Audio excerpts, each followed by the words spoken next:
Hi, I'm Alvaro Henrique, and this is another video from our series of Cesar Guerra-Peixe's complete works for guitar. Now I'm teaching you how to play the Caderno de Mariza, Mariza's notebook. The video performing that piece is on the description. It will show a link somewhere on the screen as well, and you can hear me playing that piece before learning to play that.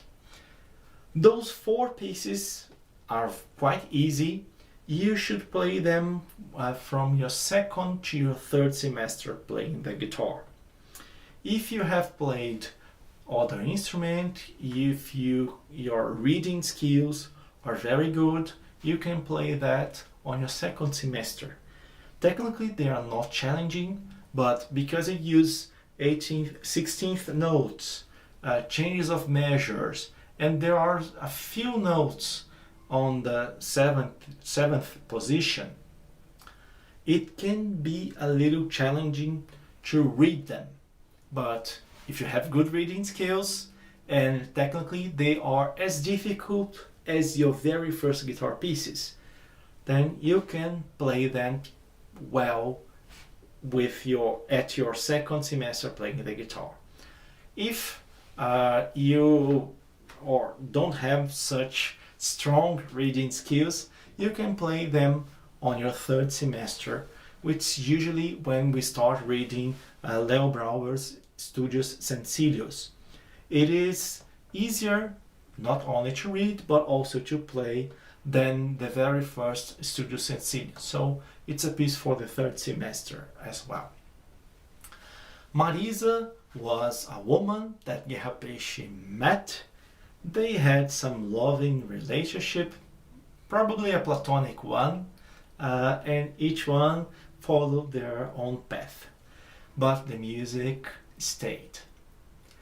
Those are very easy four little pieces. I recommend you to study first the third, then the second, then the first, and the fourth for last. I'll teach you in the order I suggest you to study them. So let's start with the third one, Caprichosa. It's a caprice, and you will notice that you have a scale with accelerando and then some notes with basses. They suggest some harmonies with retardando. So it should sound something like you gather energy and then release that energy. But on your accumulating and releasing your energy, there are some notes that are more special than others. Guerra-Peixe's language is a mix between the tonal and the modal. It's quite an enhanced tonality where you will hear some elements of tonal music, but with notes that you're not used to hear in tonal music. But he uses a lot of tonal procedures. That's why it mixes the tonal with the modal, or people call that way of composing like enhanced tonality, expanded tonality as well. The very first measure, he suggests a chord, a E minor chord. Why? It begins with a E, the highest note is a G, then the second measure, he suggests a A minor chord. It starts with a C, go S up to an E, then you have even the third C, A as the last two notes of the measure.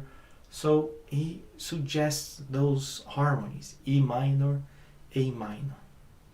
And when you're playing tonal music and you're playing melodies with chords, when the note fits the chord perfectly, it tends to be a period. the end of a sentence, the end of an idea. And when you're playing notes that are not part of the chord, it sounds like a question mark, as an adverb, as an adjective. So the listener understand that the final idea has not been reached yet, and you're going to keep talking.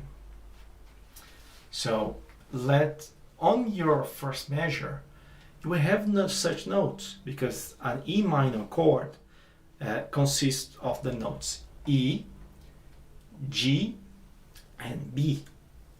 We have F sharp, which is not part of an E minor chord. We also have a D.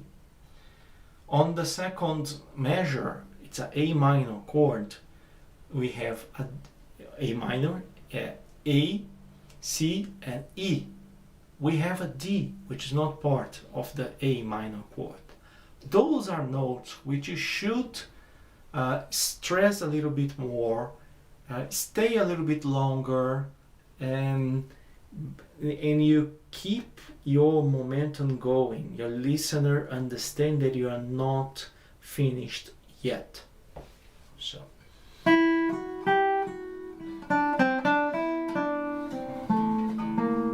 it is important so you can still play freely, but stay a little bit longer and stress the notes that tell your listener that you are not done yet. Because if you stress or stay longer on notes that suggest that you have done and you keep playing, you sound boring. So you should stay a little bit longer or stress those notes, F sharp and D.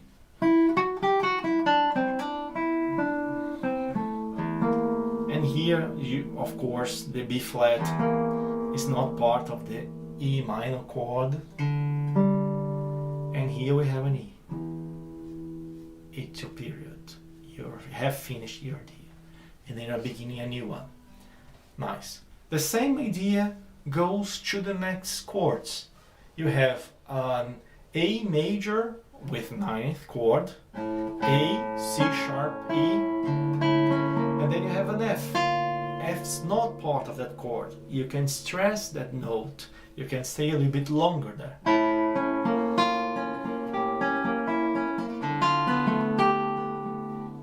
Okay? But, because I don't want to make that video be so long, it's quite easy to understand which are the chords. With the help of a teacher or a more experienced colleague, it's easier to understand which are the chords, and you can also listen to my video to check which are the notes I'm staying a little bit longer. Those are notes that are not part of the chords, notes that suggest that you are not done yet. Perfectly. Let's go to the second piece, violão a bordo, guitar on board. It's a piece that the publication, the notes published says that this is a music for guitar by unknown author, learned by his father, Francisco Antônio Guerra-Peixe, on board of the English ship La Plata, when in 1897 emigrated to Brazil, coming to live in Petrópolis, Rio de Janeiro. The origin of this melody is unknown, which here is adapted to its objectives. So it's an unknown melody that Guerra-Peixe's father learned during the trip to Brazil. Nice. Here we have also the very same problem, or the very same task to stress or staying a little bit longer on notes that are not part of the chords. Very first chord, it's quite easy to recognize. it's a G major chord. You know that shape, I know you do. So we begin with a G. A is not part of a G major chord, so you can stay a little bit longer or you can stress that note.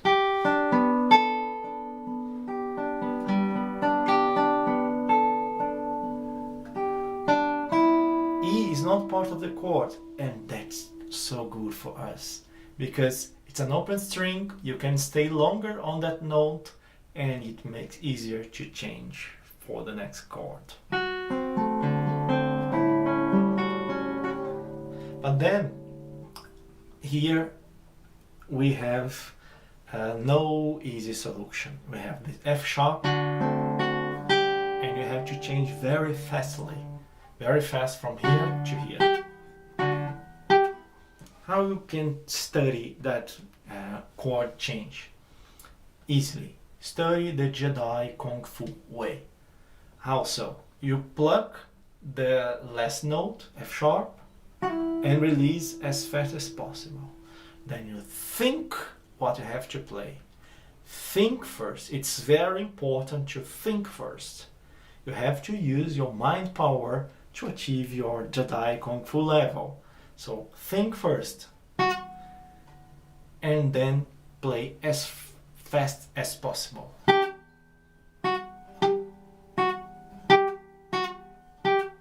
And remember, it's Kung Fu, it's not Tai Chi Chuan. You should not do that in slow motion. It's not. No. You are trying to achieve the Kung Fu master in yourself, not your Tai Chi Chuan master. So, pluck, release, think, and as fast as possible. If you practice that for 2 minutes, 2 minutes only, I'm sure you're going to play that position change in 2 minutes study time. I challenge you to do that and you'll notice that you achieve faster results studying that way. Then we have the second part. On the score it's written that you should play with fingers 1 and 3. For some reason, I don't know which, if I play like that, I make a lot of noise. So I decided to record in 2/4, because with 2/4, I don't know how I make less noise. Be free to use which one works best for you, 1/3 or 2/4, both work well. And you can use even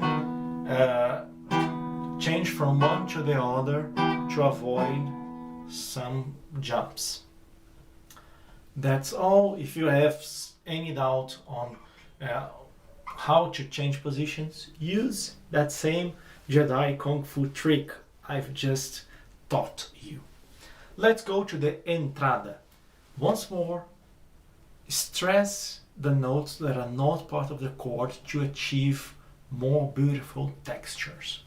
So here it's clearly an E major chord. You know that shape. I know you know. So it's E, E, G sharp, B. C is not part, and C flat is not part of an E major chord. Those are the notes you should stress. And then you achieve those interesting textures that Guerra-Peixe explores. Then he modulates that very same idea to A major. You know that chord, I know you know. So A, C sharp, E. F's not part, E flat is so not part of A major. Those are the notes you should stress. Stress them, stay a little bit longer on them, it will sound amazing. Then we have a melody. The melody is clearly on the lower string.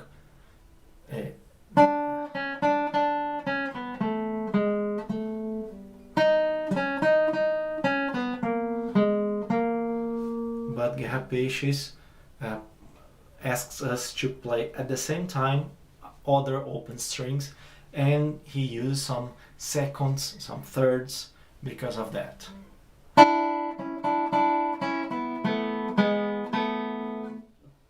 You should welcome this dissonance and try to blend them if you want to. A very good way to do so is play with MA. But if you want to, you may want to avoid this dissonance and stress the melody and disguise as much as possible the open string. Then you should play the melody with the thumb and the open string with A, or alternating I and A.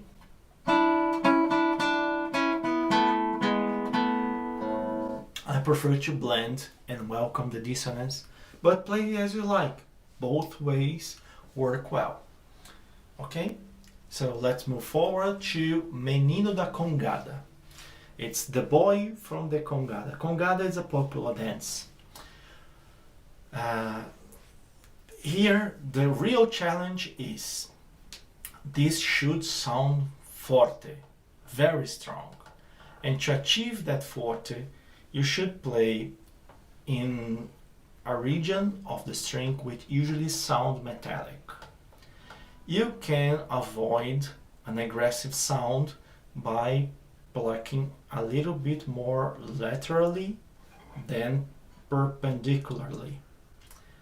You have to spend some time trying with your hands, the strings you use, your guitar, what's the best region to achieve a very strong sound, but that doesn't sound that aggressive. You should spend at least some 10 minutes playing open strings,